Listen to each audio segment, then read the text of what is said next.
The honourable member for Gellibrand. Thank you, Deputy Speaker. Well, last week I spoke in this chamber about the new ways that men are using technology to perpetuate violence against women. How men who wanted to control the women in their lives were now using smartphones and computers to monitor, threaten and intimidate the women in their lives. But technology doesn't just make it easier for abusive men to target the women they know. We're also seeing a clear trend in which the internet and social media is being used to perpetuate the community attitudes of gender inequality that enable violence against women to persist in our society. In the past few months, we've had an ever greater visibility of misogynistic and abusive communities targeting women through online campaigns and social media. The Gamergate controversy has shone a spotlight on the abusive behaviour that women are routinely subjected to online.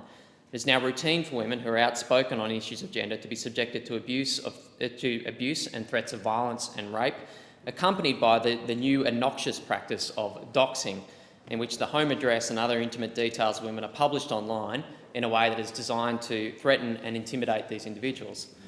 The women who are subjected to this kind of behaviour are often left with little practical recourse. Social media sites are often slow to acknowledge that this material is problematic and even slower to take it down.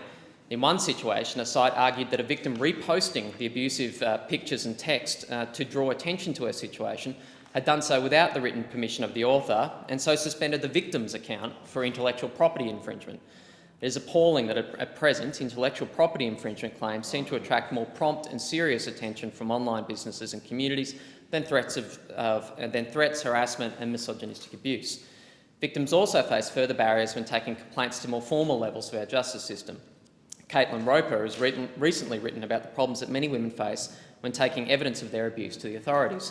She wrote that despite being subjected to violent abuse, threats and identity fraud from members of online communities, police trivialised her concerns and suggested that she change her approach by shutting down her online accounts, as though it was her behaviour and not that of the cowardly perpetrators that needed to change.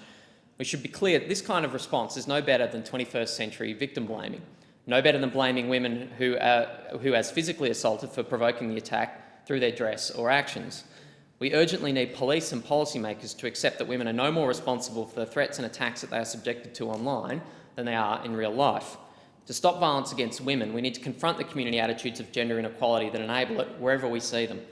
The first place we can do this is by calling out abusive behaviour, both home and online, for what it really is. We need a justice system that is experienced and equipped to deal with most extreme cases, and business and community members committing to tackling misogynistic attitudes and behaviours online more generally.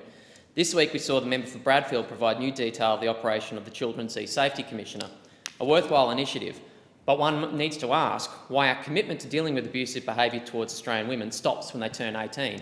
To tackle violence against women, we need to do it on all fronts of our society. Thank you.